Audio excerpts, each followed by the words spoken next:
एक बार husband wife की एक जोड़ी थी। हस्बैंड प्राइवेट जॉब करता था और पत्नी हाउसवाइफ थी। हस्बैंड को इतनी पेमेंट नहीं मिलती थी कि वो अपनी पत्नी के लिए महंगे महंगे गिफ्ट खरीद सके। एक दिन उस आदमी की पत्नी ने उसको बोला कि इतने से पैसे से हमारा काम नहीं चल रहा, आप अपने बॉस से बात क्यों नहीं करते पेमेंट बढ़ाने के लिए। पति ने बोला ठीक है, आज मैं अपने बॉस को बता ही दूंगा कि मुझे ज्यादा पेमेंट चाहिए। वो आदमी ऑफिस गया और सारे दिन ईमानदारी से काम करता रहा। जब पूरा काम खत्म हो गया तो वो कैसे जैसे हिम्मत करके अपने बॉस के पास गया और बोला कि उसको ज्यादा पेमेंट चाहिए क्योंकि उसका और उसकी फैमिली का इतने से पैसे में खर्चा नहीं चल रहा। बॉस थोड़ी देर तक तो सोचता रहा, लेकिन उसके बाद में बोला कि ठीक है, मुझे मंजूर है, तुम एक मेहनती कर्मचारी हो और वैसे भी मैं तुम्हारी पेमेंट बढ़ाने के बारे में सोच ही रहा था। वो आदमी बहुत खुश हुआ, अब उसको ज्यादा पेमेंट मिलने वाला था। वो पूरी खुशी और जोश के साथ में घर गया और उसने घर पे जाते ही देखा कि उसकी पत्नी खाने की टेबल पे बहुत सारे अच्छे अच्छे पकवान बना के सजा के रखी है। उसको पहले तो बहुत खुशी हुई कि उसकी पत्नी उसका कितना ख्याल रखती है, लेकिन तुरंत उसको यह भी एहसास हुआ कि देखो मेरी पत्नी को मेरे पेमेंट से कितना प्यार है, पैसे से कितना प्यार है। आज पेमेंट बढ़ गया तो मेरे लिए पकवान बना के रखे हैं, हो सकता है इसको कहीं से पता पड़ गया हो, ऑफिस से किसी ने इसको कॉल कर दिया हो। तो उस टाइम पे उसकी पत्नी किचन में थी। वो जैसे ही उस टेबल के पास में गया तो उसको टेबल के नीचे एक पर्ची गिरी हुई मिली। उसने पर्ची को उठा के देखा तो वो उसकी पत्नी की लिखी हुई थी, जिसमें लिखा था कि माय डियर हस्बैंड, मुझे पता है तुम ज्यादा सैलरी के लिए डिजर्व करते हो, तुम्हें ज्यादा पेमेंट मिलना चाहिए, लेकिन ये पकवान मैंने इसलिए नहीं बनाया कि मुझे पैसों से प्यार है, बल्कि ये मैंने इसलिए बनाया है कि तुम जैसे भी हो मैं तुमसे बहुत प्यार करती हूँ और उसी प्यार का एक छोटा सा इजहार है ये। थोड़ी देर बाद उसकी पत्नी आई और उसने पति को बड़े प्यार से खाना खिलाया। जब पत्नी उठ के जाने लगी तो उसके पास से एक और पर्ची निकल के आंगन पे गिर गई। पत्नी को नहीं पता था कि उसकी कोई पर्ची नीचे गिर गई है। वो किचन में चली गई और हस्बैंड ने उस पर्ची को चुपके से उठाया और जब उसने उसको उठा के पढ़ा तो उसकी आंख में आंसू आ गए। वो पर्ची भी उसकी पत्नी की ही लिखी हुई थी और उसमें लिखा था कि माय डियर हस्बैंड, मुझे पता है कि तुम्हारी पेमेंट नहीं बढ़ी, लेकिन मुझे उससे कोई फर्क नहीं पड़ता, तुम जैसे भी हो मैं तुमसे बहुत प्यार करती हूँ।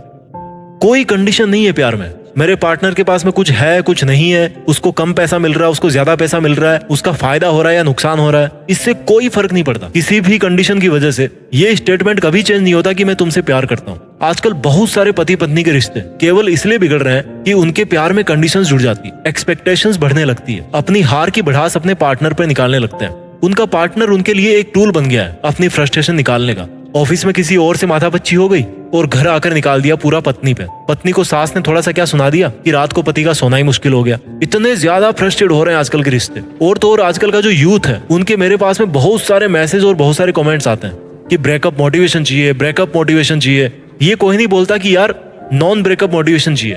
ये कोई नहीं बोलता कि मैं ऐसा क्या करूं कि हमारा रिलेशन पहले से भी बेहतर हो जाए। मेरा क्या है, मैं तो 50 वीडियो बना दूंगा ब्रेकअप मोटिवेशन के नाम पे, व्यूज आएंगे अच्छे खासे, फायदा होगा। पर मेरे दोस्त, तेरी जो पर्सनल लाइफ वो तो डिस्टर्ब हो रही ना। लोग कहते हैं कि मैं उसे भूलना चाहता हूँ। अबे तुम्हें भूलने की जरूरत ही क्यों पड़ रही है यार? उस टाइम पर बाबू सोना आई लव यू का डिसीजन लेने वाला कौन था?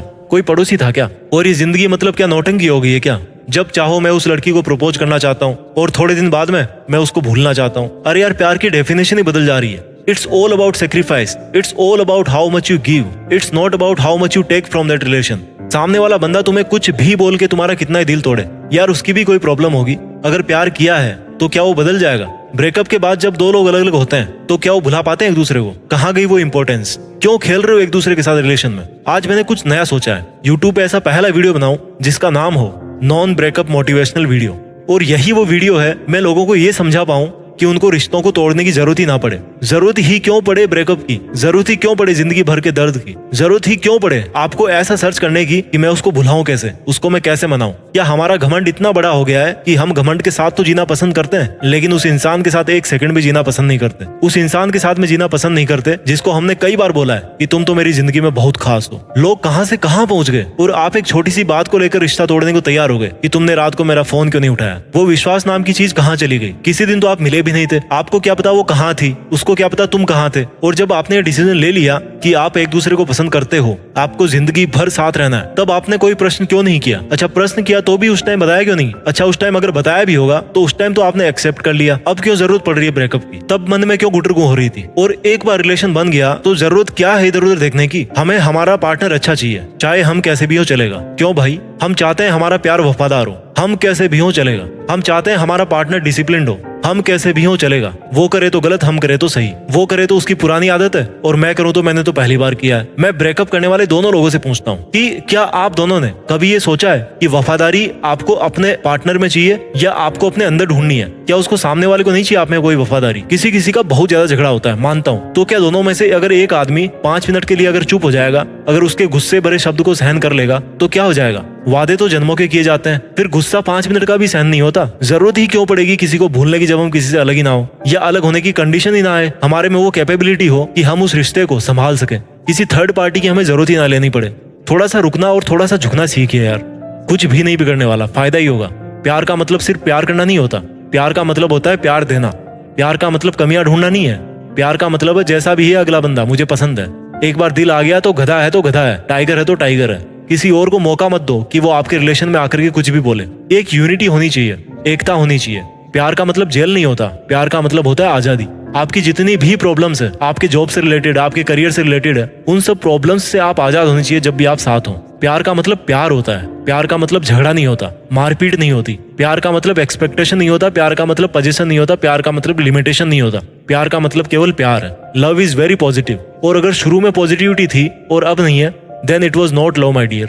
क्या था मुझे नहीं पता, बट प्यार में तो ऐसा नहीं होता। If there is love there is no breakup, if there is breakup वहां पे कभी प्यार था ही नहीं, या आप समझ ही नहीं पाए कि प्यार क्या होता है। अगर आपकी जिंदगी में, आपके रिलेशन में अगर कोई प्रॉब्लम आ गई है, तो उसका केवल यही एक सॉल्यूशन नहीं होता कि छोड़ो और निकल लो। जो अच्छे अच्छे रिलेशन होते हैं ना, वो इसलिए नहीं चलते कि उनमें कोई प्रॉब्लम नहीं आती, प्रॉब्लम उनके पास भी आती है। वो इसलिए अच्छे होते हैं क्योंकि वो हर प्रॉब्लम का मिलके मुकाबला करते हैं। प्यार का मतलब है सामने वाले को स्पेशल फील करवाना, उसको ये एहसास दिलाना कि उनकी आपकी लाइफ में बहुत ज्यादा वैल्यू है, बहुत ज्यादा रिस्पेक्ट है। ये किंतु परंतु छोटे बच्चों का खेल है, ये तेरा मेरा करना बच्चों का खेल है। मुश्किल वक्त से हर रिश्ता गुजरता है, लेकिन जो मुश्किल वक्त से गुजर जाए ना, वही रिश्ता होता है। माफी मांगने का मतलब हमेशा ये नहीं होता कि आप ही गलत हो। माफी गलती के बिना भी मांगी जा सकती है। उसका मतलब ये होता है कि सामने वाला बंदा आपकी लाइफ में, सामने वाले बंदे के साथ आपका रिलेशन आपकी लाइफ में कितना वैल्यूएबल है। जहाँ पे आर्ग्यूमेंट शुरू हो जाए, वहां पे समझ खत्म हो जाती है। आर्ग्यूमेंट से कोई नहीं जीतता। जहाँ दो दिल प्यार में होते हैं ना, वहां पर शब्दों की जरूरत नहीं पड़ती। जहां पर शब्द शुरू हो जाए, वहां फिर फीलिंग हल्की पड़ जाती है। समय ये डिसाइड करता है कि आपका पार्टनर कौन बनने वाला है। आप किसको चूज करते हो, ये आपके दिल पर डिपेंड करता है। और आपकी लाइफ में कौन रुकता है लास्ट तक और कौन चला जाता है, ये आपके व्यवहार पे डिपेंड करता है। आज मैं आप लोगों को एक बात बोलना चाहूंगा कि जिंदगी में बहुत सारे कमिटमेंट्स हैं। हर कोई रेस में आगे निकलने की कोशिश कर रहा है। आप भी सब प्रॉब्लम्स को सॉल्व करके आगे बढ़ने की कोशिश कीजिए। Thank you.